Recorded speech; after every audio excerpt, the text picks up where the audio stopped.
Hey guys, welcome to Raw Talks episode 1 with Mehak, also formerly known as MJ Melodies. I don't know if you're known by that name anymore, but Not anymore, not anymore. right, but Mehak is with us, and Hi. this is actually our first episode, man. Yes, I'm excited to be here. Yeah, thank you for being with us. No worries. And look, guys, we keep it raw, right? Let's not go around the bush. Let's not put butter on the bread and do the smooth talk.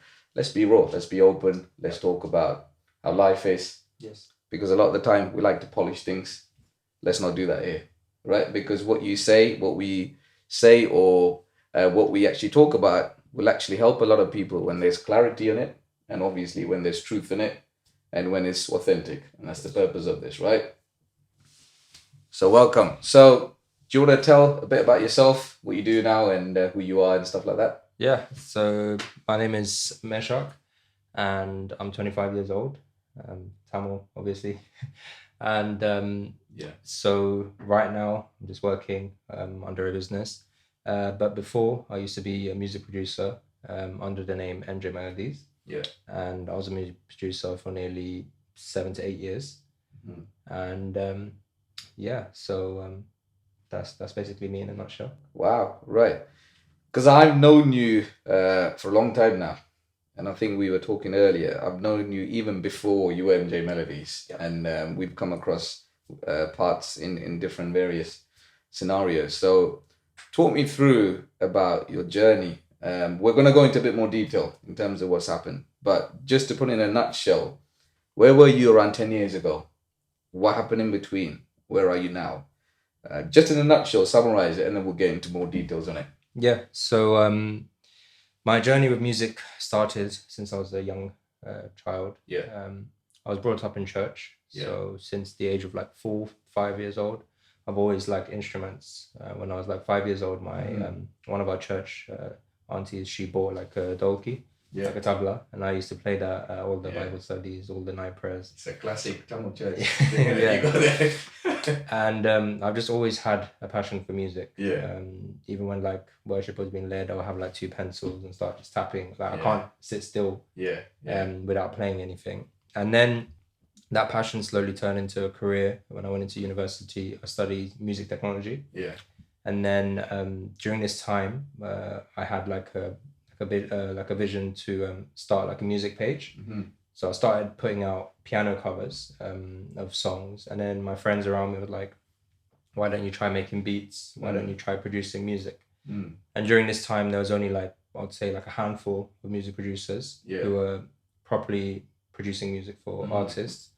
So I tried collaborating with a few people, and it started to grow. My page started to grow. Yeah. And then I stopped doing covers and I started doing original music with people. I started collaborating with artists around the world. Mm-hmm. At one point, I had like 5 artists signed underneath me. I had my own music label. And yeah, I was just releasing music. And the name started to grow. The MJ Melodies name started to grow. It grew out of proportion. I didn't expect it to grow that quickly and that vast. Yeah. But there was something about me or my music that people were attracted to. Yeah. And I obviously capitalized on that and grew a whole business out of it. Yeah. I made it my full-time job. Yeah. And yeah. Wow. So what do you do now? So right now I'm working under a company as a business consultant. Yeah. So something completely unrelated to music. Right. So you don't do music anymore. I wouldn't say I don't do music. Right. I purely do gospel music right now. Okay. Oh, that's interesting. Yeah. So there's a whole story about that, but we'll go into that later. But there was just something that shifted in my heart, which felt that I should stop doing secular music, right, and I should purely focus on giving my music to God, because how I even got into music is purely God's grace. Yeah. Because a lot of people know MJ Melodies by the logo. It's a piano. Yeah. But I was never a keyboardist or a pianist. I was a drummer. You can never forget the tagline. Yeah. Is that MJ, yeah? is that MJ, yeah. And then I was a drummer and I had no interest in keyboard or piano whatsoever. But there was one time my dad, he bought a keyboard to my sister's house, and everyone was confused. Like, why did you buy something that no one knows how to play? But I used to just sit at the keyboard and just press random stuff and put headphones in. And then I think one day I learned the song Untold, and everyone Classic. around me, the whole family were just like, well, where did you learn this? Yeah. And I was just like, I don't know. It just came to my mind. And without me knowing, at this time, my brother-in-law, who's my pastor now, he started a church, and we only had my older brother as a drummer, and we had no other musicians. Yeah. And he was praying that God should download wisdom and knowledge about music, especially, and put it into my life. And I did not know about this prayer. One day we were at church, and we took the keyboard to church, and they were just like, play. Yeah. Whatever comes to your mind, just play. Obviously, I had no ideas about chords, nothing. Yeah. I just played whatever I thought. And weekly, I just started to play and play, and every week I got better and better. Yeah. Until the point where I was confused about how I knew how to play harder stuff. Wow. And everyone was just like, "Where? Who's your teacher?" And I was like, I didn't have a teacher. Yeah. It was purely God's grace. Wow. Right. Let's get a bit deep into it, right? Yeah. I want to ask you some serious questions. Right? I don't want you to run away, man. Yeah. All right. Let's get into it. Right. So you mentioned certain highs in your summary that you just summarized there, where at one point you mentioned about how your followers were growing without even you realizing to the maximum capability and beyond and a vast. How did that make you feel when you had a lot of people following you, especially producing secular music? And because there's a real debate, let's put it in Christianity terms, right? In church culture or in church methods or the way we perceive things. There's a big battle between whether someone can do secular music or not, right? And we'll talk a bit about that, but how did that make you feel when there was a lot of people that was following you, where you started pretty much from nowhere? Because I knew your beginnings, and it wasn't with the glamour, let's put it that way. But suddenly you were in places, and I remember you were a pre-act for one of Yuvan Shankarajar's program in Wembley, I believe, right? Yeah.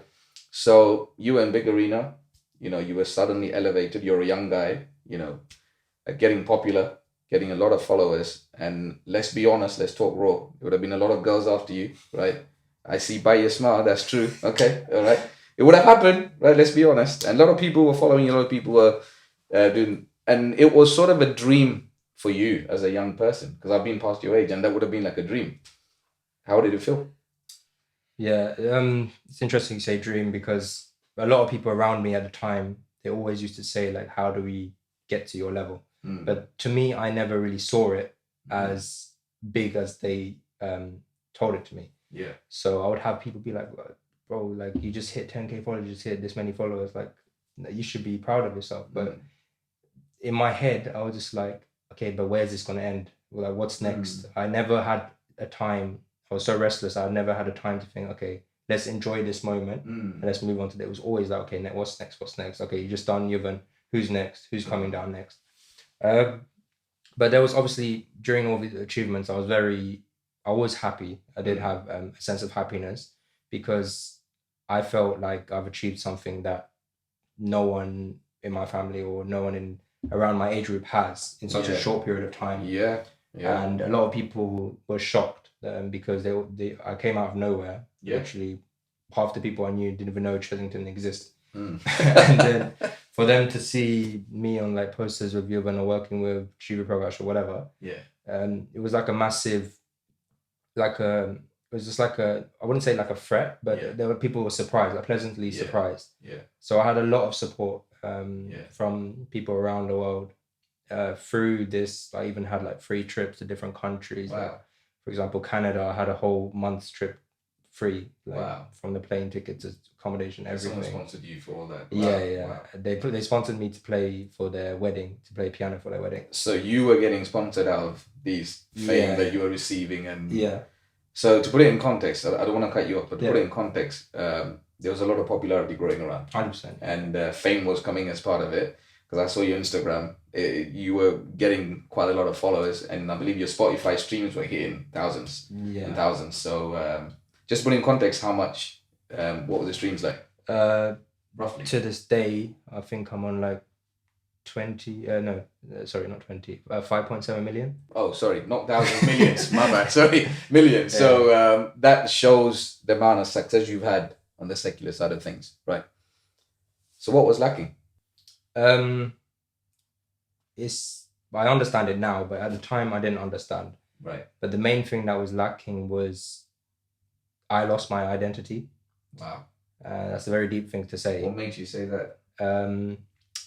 Because number one, as I was brought into this world, I was named Mehak. Mm-hmm. The whole concept of MJ Melodies, is that MJ, all of this stuff was stuff that was created out of other people's thoughts, Mm-hmm. other people's voices into my life, and that sort of influenced my decisions. Mm-hmm. So, for example, when I had my friendship group, even that is that MJ, Yeah. that was a saying that my friends used to say. Just like, so it wasn't original from you. No. It was just like, all right. oh, it's like London people say like, oh, is that you? Yeah. Yeah. So instead of saying that, they say is that MJ, and I just sort of stuck with it. Yeah. And this whole identity just became like, even when I go to, like, I used to go to loads of events and stuff, like I wouldn't even need to be in a queue. Like people would, the events organizer would be like, oh, MJ's here, let's go all the way to the front. Yeah. And this like false persona of who I really am started to hit. And the funniest thing is, throughout this whole time, I would still go to church on Sunday. So I would live this whole crazy life Monday to Saturday. There was one time I came straight from a trip. I had an event in Norway. The event finished at like 4 or 5 a.m. and the next day was Sunday. I left the airport straight from Norway to Heathrow to church. Right. And then came in. Right. You mentioned church. Yeah. Why are you mentioning church in this conversation? Because you mentioned specifically about, sometimes I would very like difficult Monday to Fridays, or Monday to Saturdays very weird, but suddenly I'll be in church on Sunday. What made you say that? This is where the identity stuff comes in. Okay. Because I had an identity Monday to Saturday. Okay. Sunday I had my true identity. What was the two different identities? One identity is obviously MJ Melodies. Yeah. But on Sunday I'm just Mehak. Okay. And where was the difference on that? Yeah. So the difference is the identity that was created by man. Yeah. It gave me a sense of like purpose. It gave me like, it basically, in simple terms, it boosted my ego. Okay. And I was never really an ego person. I never used to take credit for anything. I always used to keep myself hidden. Yes. Regardless of, since I was little, I'll never put myself forward to do something in front of people. But when this sudden fame came in, suddenly I have to fill this character in, because if I don't, people are going to think of me a different way. So I would need to put on this persona so that people be like, okay, oh, this is how MJ is. If I was my true self to them, half the people wouldn't be following me. Right. And what was your true self? My true self was a Christian who loves God. Right. Let me stop you there. Yeah. Why would half the people not follow you when they find out MJ Melodies is a Christian? Let's get real, man. Yeah, let's talk about it. Come on. Why? It's not like before you answer, have you lost followers since you've like stopped MJ Melodies now? Oh yeah, 100%. Okay, you have. So that is proof of that. Okay. Yeah. So why do you think that is? It's because the world has a view on what someone popular should be. But what's the point of being popular if you don't have a purpose in your life? So I was popular, but I had no purpose. I was running after what's next. But now that whole popularity is gone, I found purpose in my life. And obviously that's through God. Wow. So yeah, that's what I was saying. Let me get a bit deep into that, right? Yeah. You mentioned about how, you were running after fame, you were running after popularity, you were running after all the things that the world offers in terms of what it could, and you were probably at its peak. Let's put it that way, right? For someone who's young, you were really hitting the peak. Now, what's wrong with that? Tell me what's wrong with it, because to me it feels like you had everything that was going right for you. But yeah, I get it. You're saying, okay, you were chasing that, but that wasn't your true identity. But there must have been something that you felt like, okay, you know what, I'm lacking this. What made you change? What made you give up? Look, from being here, you chose to drop everything and start zero. So it wasn't an overnight process. Yeah. So this is many years of battle. Okay. So since I started music to Wow. my highest achievements, Wow. I've always had, I wouldn't say opposition, but two sides. I would have Right. people saying you shouldn't do this, people saying you should do this, and I was just stuck in the middle. Did you have a battle internally as a result? Yeah. Okay. Okay. I had a battle internally, but always at every single position, I always say, if this is truly wrong, God needs to speak to me directly. Right. I always had that in my heart. So everything was going good. So you said God needs to speak to you directly. Okay, carry on. Yeah. Everything was going good in my career. People, like you said, people were saying you're at the peak. You just need one more thing. Yeah. And then you've gone into cinema, like you're clear. Yeah. And I was getting, I think, like near the end of like this transition, I was getting people from like Sony, people from different big Indian labels, like Sarigama and everyone. And they're saying like, listen, we want to sign you up. We want to do this. We want to basically change your life. They were literally calling me saying, we'll give you the budget. You work with whoever you want to, and we'll change your life. And even through all of that, there was just this period like where everything went quiet. And just before you carry on, yeah, you don't have to say, because I don't know how transparent you can be here, but roughly in terms of the budget they could offer you, not mentioning any specific labels, but how much was it roughly? 50 to 100K. 50 to 100K. Yeah. So was that part of something that you could have at the end, or? Yeah. Like, so I would have a percentage of that. Wow. And I can produce. So you're getting good money as well. Yeah. Right. Okay. It was life-changing money, basically. Yeah. Yeah. And they were just like, choose whatever you want. You want to do an album, you want to do a big music video, we'll fund it. Just do it through us. Wow.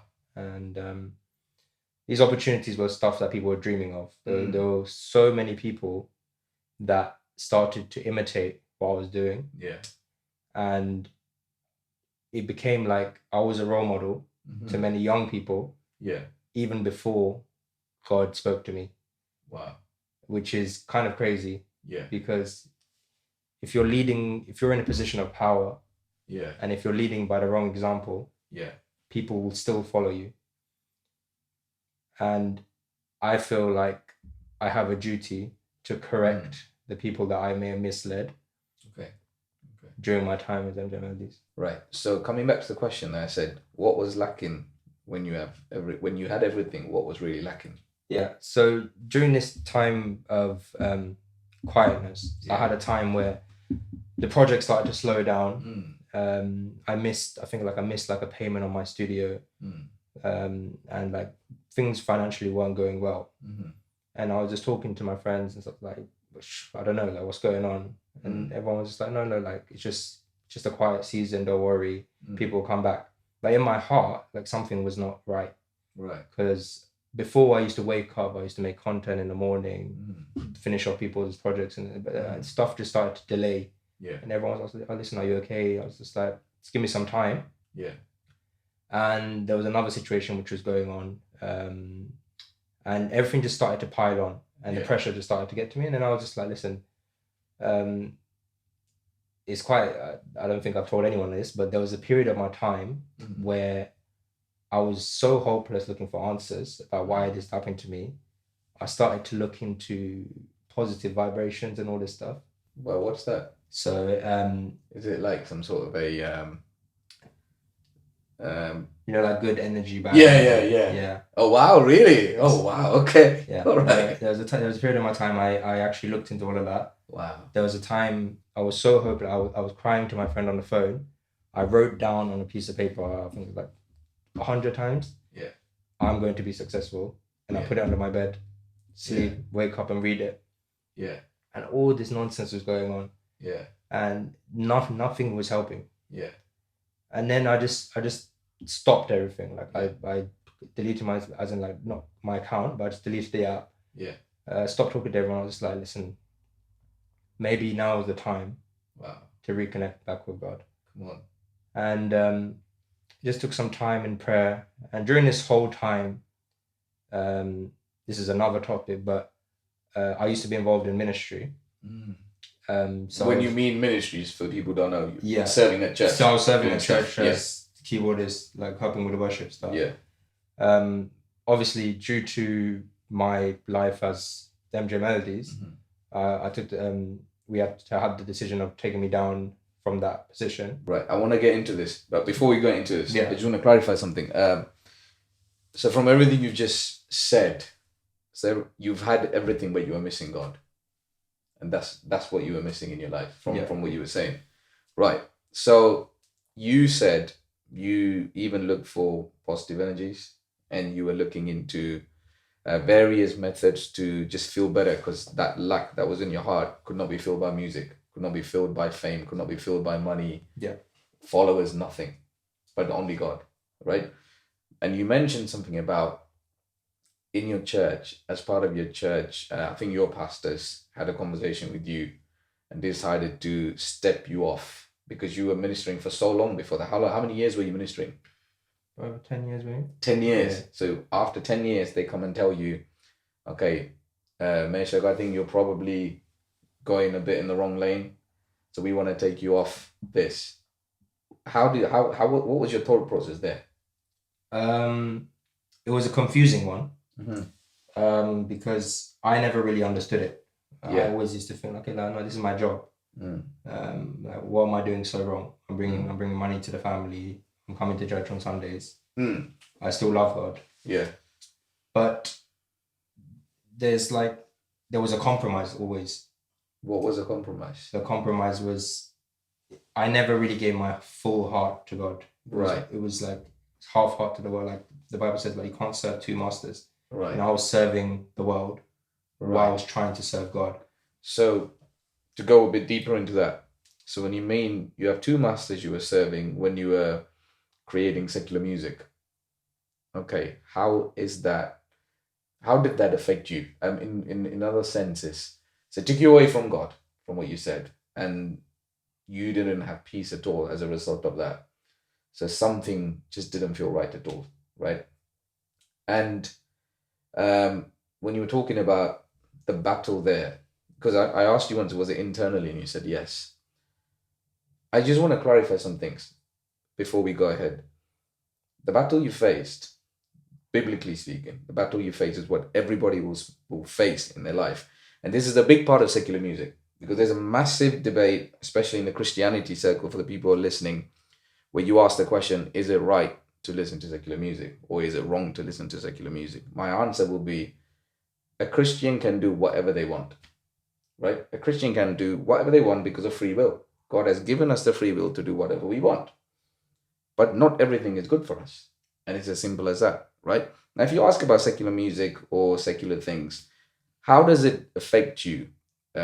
Or how it affects you is very simple. People complicate it for no reason. At the end of the day, it's about flesh and spirit. Because the Bible clearly says, walk in the spirit and not the flesh. Yeah. Right? It clearly says that. So everything as part of your five senses, everything you feed in, because your flesh is part of you, whether you like it or not, it's you. It's part of you, right? And you don't have to fight to be in the flesh, because that's naturally who you are. Yeah. But you only have to fight to be in the spirit. Now, when you fill yourself with secular stuff, automatically what you're doing is you're feeding emotions, you're feeding your flesh. So your flesh rises and your spirit weakens. So then that peace that you have is not there, because your connection with God is what elevates the spirit and reduces the flesh, right? So automatically that imbalance happens as a result of secular music. Now, if you can disagree with me, but let me ask you this. Try listening to a secular music while you're serving at church, or you're just about to worship. Why don't you listen to a secular music and go and worship? Why would you not feel right in your spirit? Because automatically the Spirit of God will convict you, right? Some people might not have the conviction. Some people say there are some songs which are just neutral. At the end of the day, it all comes down to flesh and spirit. Neutral or not, that's your choice. But if it's affecting your flesh, why are you feeling it? It's as simple as that, right? So anyway, I just wanted to clarify that before we go in. But no, it's good that you touched on that. Because obviously as a music producer, no one really understands how a song is made. Wow, yeah, go into that. We just listen to songs on Spotify, on YouTube, whatever. But me doing all of that producing for people, I've seen so many characters coming to the studio. Wow. I've been people who are heartbroken, angry, high on drugs, drunk, all of this stuff, all of these emotions are going into their song. Wow. And I've seen people write when they're drunk. Some people say, oh, when I'm drunk, I can rap better, I can sing better. Or some people say like, oh, listen, MJ, I'm feeling lonely like right now. Let me come to the studio, let me just let out my mind. Wow. And all of these emotions and all of these stuff is being fed into the music. So we just think it's just a beat and some songs. But there's a whole another dimension, and we just listen to it and we're just feeding into all of their negativity, all of their darkness. It's just going into our ears. And personally, as a Christian, we shouldn't even be a part of that. Because it feeds your flesh. Exactly. Yeah. Because when I was doing music, I used to listen to secular. I would memorize. Wow. Even my playing ability, like my pastor's a testimony to it. There's been so many times when I've tried to play for Christian songs, and he always used to say that no, there's something missing. It's not the same as before. And the problem is because your spirit has been diluted with the world. Wow. So in order for you to step into your purpose, or for you to be an anointed musician, or to be a worship leader, your spirit needs to be clean. Yeah. So when you're polluting your ears with all of this nonsense, there's no way that whatever you put out, it's going to reach people. Yeah. But I want to come back to your church story, right? Because we were talking about that. Yeah. So your pastors decided to step you off. You couldn't understand why, because you thought it's part of what you're doing. You've ministered for 10 years. I believe you were hurt, right? Well, what did you do? How did you deal with that hurt? Because I believe you were not in the right mindset to deal it the right way. Did you see them as what they did was right, or did you see them as what they did was wrong? Because I believe in many churches this could be happening, where something's happened and the pastors come to you and be like, I think you should step down for a bit. And some people will take it very offensively. Did you take it offensively? Truth is, yeah. Otherwise, you're not going to be a human, man, if you didn't. But I took it very offensively. Okay. My circle around the time, none of them were Christian. That doesn't help, does it? Yeah, it doesn't help. So as soon as I told them, they're like, what? Like, I thought like Christians are meant to be all inclusive, like you're not doing anything wrong. And that used to feed my my thoughts. Like, okay, no, like you are right. Like, what am I doing wrong? Yeah. And was it a case of I'm right but everybody else is wrong? Not like that. Okay. But it was just like I didn't see what was wrong. Okay. Like I knew I was doing something. Yeah. But I didn't think it was that bad. In your eyes, it was not as bad as what they put out to be. There's been so many times I've tried to argue with them. Like, I'll pull out Bible verses and say like look, this happened, this happened. But But the problem is like it's deeper than just saying like you're right, you're wrong. Yeah. It's the intention behind what you're doing. Yeah. And my intention was completely wrong. Yeah. Yeah. If my intention was like better, then maybe there would have been some sort of able to talk or to see like to come to an agreement. But because my intention was complete, like my intention with my music was it had no purpose other than just to entertain people, right? Yeah. And my music talent came from God. So me misusing the talent that God gave me, it put me in an even deeper hole. Wow. And during this whole time, I was constantly arguing. But there was just a period where I just went silent. I just did my thing. I said, listen, I'll step away from music, from church ministry, serving. Yeah. That's fine. And miraculously, God, when I stepped down, God anointed another person. Wow. And he basically just filled the gaps and no one even realized that I was gone. Wow. But during this whole time, I never left God. Yeah. And that I don't think that was because of me. I think that was God's grace on my life. Wow. Because if it was any other person... What you just said was powerful, man. Yeah. What you just said, that was powerful. It's never you, it's always him. Yeah. Who's chasing after the lost sheep. Wow, that's powerful. Because if it was me, like I was hurt. Yeah. So I had every right to be like I don't need this. Like, they've misused me. I've got the world. I've got all these followers around me. It's fine. Yeah. But deep down, like God was chasing after me like hard. Saying like, I don't want to lose you. Yeah. And every Sunday there'll be words, just like little words of encouragement that helped me uplift throughout the whole week. Yeah. So during this whole phase Yeah. of where you were so you were sitting at church but not serving. So you were looking at everybody who was serving, but you were not allowed. Wow. Okay. Wow. I did feel like upset sometimes because it's like I will be upset all the time, man. I don't know about sometimes, but okay. Yeah, because it's Obviously. like one time in my life that was me up there, and it's not even like a prideful thing, but it's more like I was being used by God, but now I'm just sat at the back. And you're wanted everywhere else except at church. Exactly. Okay, not in a bad sense that the church doesn't want you, but to be just put just on the side from serving for a while. Okay. Yeah. So what made you change? What made you be like, okay, you know what? My purpose is actually God, not secular music. What made you want to give up everything and come back to God? So if we go back to that quiet season in my life, that's where everything basically changed. It was 2024 around October. September, October. It was October. And I just went quiet, and I had just a burden in my heart. I was just like, I need to speak to my pastors again because I want to serve again. Wow. And it's quite sad, really, because there was a bunch of young people coming to our church, and my nephews and my nieces, they're all part of it. And they never really used to know who I was because I was so out of it at church. Like, as soon as church finished, I'm back at the studio, come home back at like 3-4 a.m. Wow. So I never had any true community or fellowship with them. Yeah. And they always used to have this idea of me like, oh, Mehak is like, he was always busy. Yeah. We can't talk to him.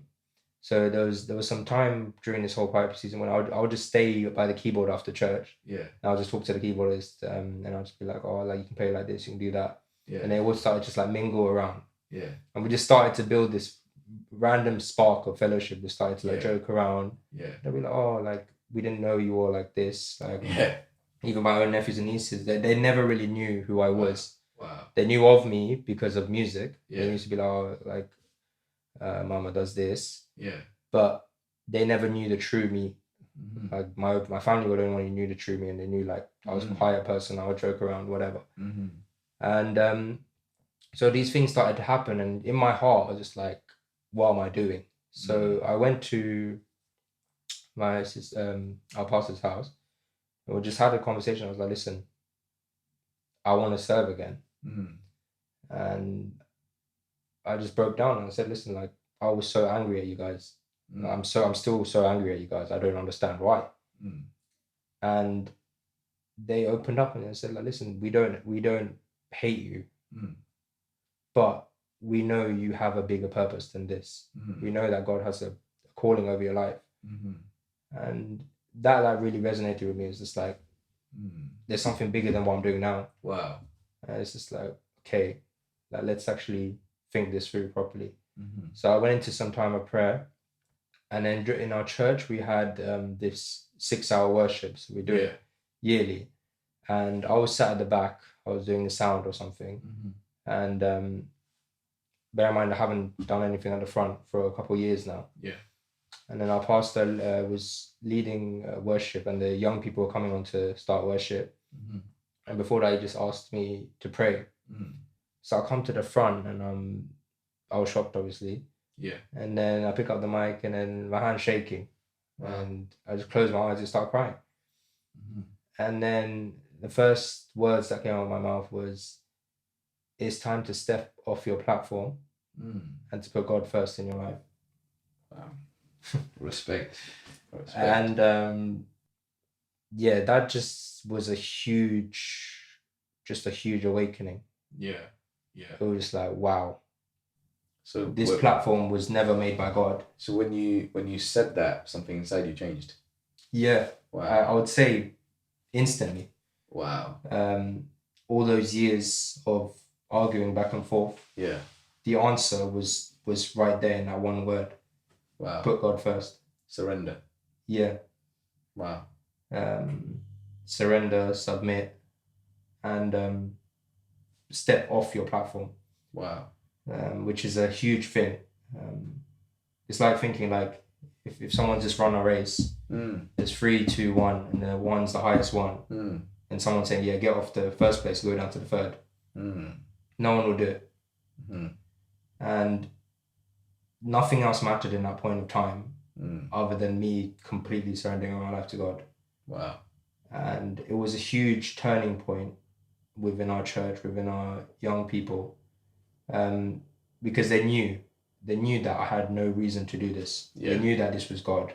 Wow. They knew that there was no other explanation. No one could understand. Everyone knew that this was something that they'd been praying for years. Wow. And there was times where I only hear about it now. There was times where like my sister, she would like just cry in her house, screaming like, why is he doing this? God, bring him back to me. And in that moment of time, everything just was so clear to me. Wow. I wrote down certain things. It's like, another crazy thing is that before it was actually named MJ Melodies, the original Instagram name for that channel was God First Music. Wow. Yeah. Come on, man. So God reminded me that I deleted that name and I made MJ Melodies. It reminded me saying, look, you need to go back to your first love. God First. Yeah. So do you have God First Music now? Yeah. So after all of this happened and I basically said, it's time to say bye to all my pages. So I had Instagram, which like 20,000 followers, TikTok with another 20,000. Everything gone. I put a notice out on my page and just said, listen, thank you everyone for all your support, but it's time for me to let go. Yeah. And then the next day I deleted the account and I got so many calls that next day saying, oh, well, are you okay? Yeah. People thought I was getting like depressed. I was going through mental health stuff. I was like, listen, I'm okay. And it's crazy how this happened is people that I've never ever shared about God, I started telling my testimony to them. Come on. So there was this singer, she's like one of my closest friends. Wow. I told my testimony to her. Yeah. I mean, as in, I told that I was leaving. She started crying. No words, she started crying. And then that whole week, she started to ask me questions like, why this, that, that. Started to tell her more and more and more. And the first thing she said is like, I can see a change in you. Wow.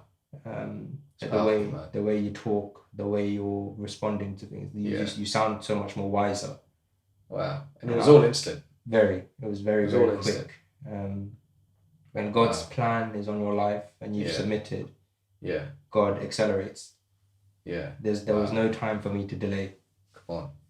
So that's why even me deleting the page, I could have let it, like Instagram automatically deletes it in 30 days. Yeah. I just say, no, I don't want it. Yeah. Deleted instantly. So it was a decision that you took to basically disregard everything that was not of God. Yeah, because I had the opportunity to just rename and rebrand. Yeah. But I could sense that God didn't want to rebrand. Yeah. He wanted a whole new person. New chapter for you. A whole new chapter. Wow. How's that going now? It's going very good, man. God is doing big things. Yeah. The name of God has been glorified. Amen. Come on. Through my life, through whatever is happening. I started this series called Presence. Yeah. Which is like an unplugged, spontaneous worship. Yeah, I've seen those. Because obviously, but being behind the scenes and playing music and stuff is all good. Yeah. But when we open our mouths and we actually worship God, there's a divine connection which happens. Wow. And God started to use me through these videos, which led to an actual in-person gathering, which we organized, and over like 100 people from different churches, non-believers, different countries, came down and just worship God freely. Wow. And for one person to change their heart, to pull churches together to unite. How powerful is that? People saw the new me. Like they saw God through me rather than seeing me directly. Come on. And like there's nothing more that could be worth more than people coming together and lifting God up. So you found your purpose in life? Yeah, I feel like I have. Right. Right. Well, The same burden that I had for young artists and young Yeah. people joining the music industry, yeah. that's shifted towards young people actually going towards God and finding purpose in their life. Yeah. Cool, man. Cool. Yeah. Well, to finish off, in a minute, can you tell the people who are watching, anyone who wants to produce music or wants to listen to secular music or anything like that, God has changed your life. What advice can you give them for them to find their true purpose with God? It's going to be challenging because the world will offer you more than you can imagine. It would offer you, it would put everything on a gold plate in front of you, money, fame, whatever you want. But as a person who's experienced it, it's not worth it. It's not worth it at all. It's not worth to lose your soul over something of the world. Even listening to secular music, as much as you may have many arguments and many points saying there's nothing wrong with it, just avoid it. Listening to songs that lift God also lifts your spirit up. You're never going to be encouraged and say something which is uplifting if you're just hearing rubbish in your ears every day. So just avoid it, or even if you want, challenge yourself.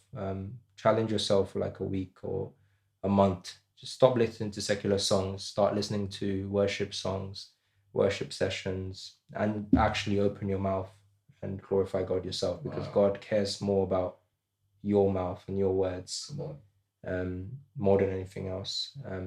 There's a certain power that you have over your life with the words that you speak over your life. Wow, yeah. And obviously, if you are young and you want to step into this music industry, really think about what is your vision, what is your purpose. Because especially if you are a Christian and you want to delve into this stuff because you see it as exciting, or you want to create opportunities, really rethink who gave you your talent. Because many of you wouldn't have this talent without having a life with God. So God gives us talents, and he expects us to use these talents to, number one, make people of the same caliber as you. So to build disciples, obviously. And he doesn't want these talents to go to waste. We don't need to hide our talents either. So I just feel saying that a lot of people that they feel like they don't have the talent, or they have talent, but they're scared to put it out. I feel like 2026 is your time to come out. 2026 is your time your hiding season is over. God is calling out for people who are spirit filled, who are number one, obedient. Yeah. As like I said, submitted to him, and like just clear minded. When you have a clear mind, you can hear God clearly. So if you are thinking of stepping into ministry, if you want to put yourself out there, there are so many young people that are going down the wrong path. And your voice or your talent or whatever you have, it can be the turning point between someone going to hell and someone going to heaven. Wow, powerful. So as a Christian, you have a big responsibility on your back. Wow. You weren't called a Christian. You didn't become a Christian for no reason. God has put an appointment over your life, a calling over your life. Every single person who is saved has a calling on their life. So discover your calling, get closer to God, build a relationship with God, and God will work out the rest. Like I rename my whole thing, put God first and he'll do the rest. Amen. Well, thank you. Respect, man. Respect for your time. And thank you. God bless you, bro. Thank you, man. You see so much more height with Jesus in everything you do. Stay tuned for our next episode. It's going to be cracking. You don't want to miss it. God bless.